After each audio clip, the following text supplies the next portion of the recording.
right? There are no Persian originals. What do you call that? Channeling, and his website, he explains, why he does it. It's also, sometimes, some people might call it appropriation. Procreation. It's certainly not transcreation. And it's, I call it ventriloquism. It's cultural erasure, right?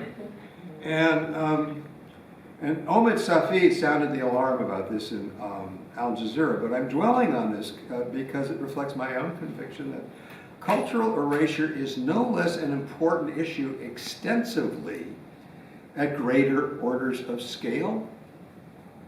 People, companies, nations, cultural erasure. Ironically, though I insist we beware of fakes, it was this commercial popularity in the market that made our title possible in the first place. Publisher doesn't want to do Sadi, no numbers for Sadi.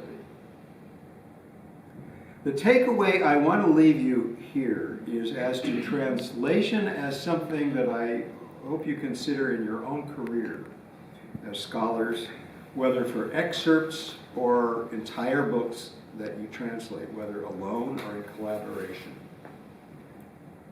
In the American triumphalism following the fall of the Soviet Union in 1989, the Soviet bloc, although 50% of the world literature was derived from English, about 3% of American literature was translated from the rest of the world.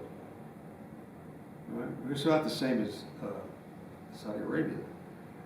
It's changing, and there's now publishers who are publishing translations again, often from non-European sources, and there's ALTA, Association of Literary Translators, journals like Hopscotch and Asymptote. 2 universities offer major degrees in translation, University of Iowa, University of Rochester. And finally, a word on divination, having used translation as a point of departure. I'm a bit mindful of time. It's 5:10? It's 5:11 and we need to close by 5:30. Okay, we can end it there. Are you sure? I'll end it this way. Thank you. I'm on thin ice with divination. I hope that some scholars explain more about this in Hafez. May the dearest be with us.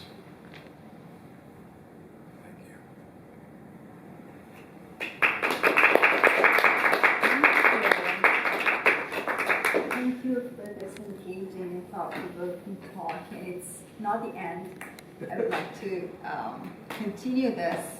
And I myself have a couple of questions. And I'm sure a respected audience does as well. Should I start first? Or Sure, yes. Yes? Okay. I think I can group my questions into 2 main categories. One is the question of translation, and I really loved your final chapter in the book titled Untranslations or Translator's Notes, something like that, which explained well your the perplexity of the task. When it comes to Hafez, it's just easy to say untranslatable, as everyone says, right? And you mentioned a couple of reasons for that. There are multiple layers of meaning into this. It's ambiguous at best. It's the cultural undertone cannot be easily rendered into another language, right? So these are the challenges. And I think it's not only you, but I've learned it from other groups of translators working together that one of the best ways to overcome these challenges is to work, is the collaboration between a native speaker and another one who's native of the source language. Okay? So you did it, perfect. I would love to learn more about your philosophy of the translation and how you approach this. What features were more crucial to you? What did you try to preserve? Was it musicality of the verse? Was it content? Was it, or how, I would love to know how you, the two of you, work together. Would he just translate it in prose and you turn it into poem? This is one question. And may I go ahead with the second one as well? And then I'll leave the floor to you. Okay, the other question of mine concerns the issue of your source. You mentioned that you worked with this adaptation by Abbasi Kiarostami, right? Not directly from the Divan. So you're taking this from some other adaptations, right? Well, we used E.H. Syed's Divan. What is that? E.H. Syed, whose nickname is Shadow. E.H. Syed. Syed, yeah, we used his Divan that Okay. he put together. So we used Abbas's kind of as a jumping off point. Okay. We didn't really quite translate his book. I We see. used- I wanted to ask this question, yeah. Yeah, we used a Divan. Oh, okay. And we used E.H. Syed, E-H-S-A-Y-E-D, Syed. Okay, so because you selected some verses, you did not translate everything. Right. I wonder if you read everything and then picked these, or Right. yes? No, No. no, we had a due date. You know, like, right. And the book took a life of its own. But the first question is the philosophy of translation. These are kind of not separate. Yes, of course, and you know, well, I mean, the book of Kiarostami is quite interesting by itself. I'm a Persian by birth and a Persianist by training, and I should say that Kiarostami's edition of the Divan is by no means popular. Oh. Right? It's actually quite controversial. Oh. I mean, he's a very famous filmmaker. Oh. He won like several awards, Oh. and it's fascinating, of course. But his approach to classical literature and poetry has been criticized widely. In Persian, Yes. are there any translations in English? No, I don't think so.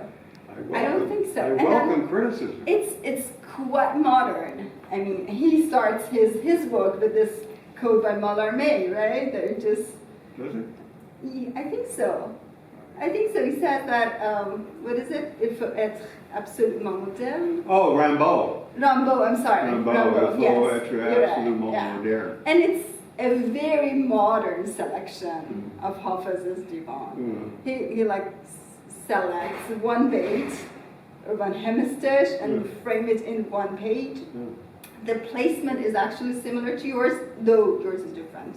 But that, in Kiarostami's edition, one verse or one hemistish comes alone in a page. Yeah. Yeah.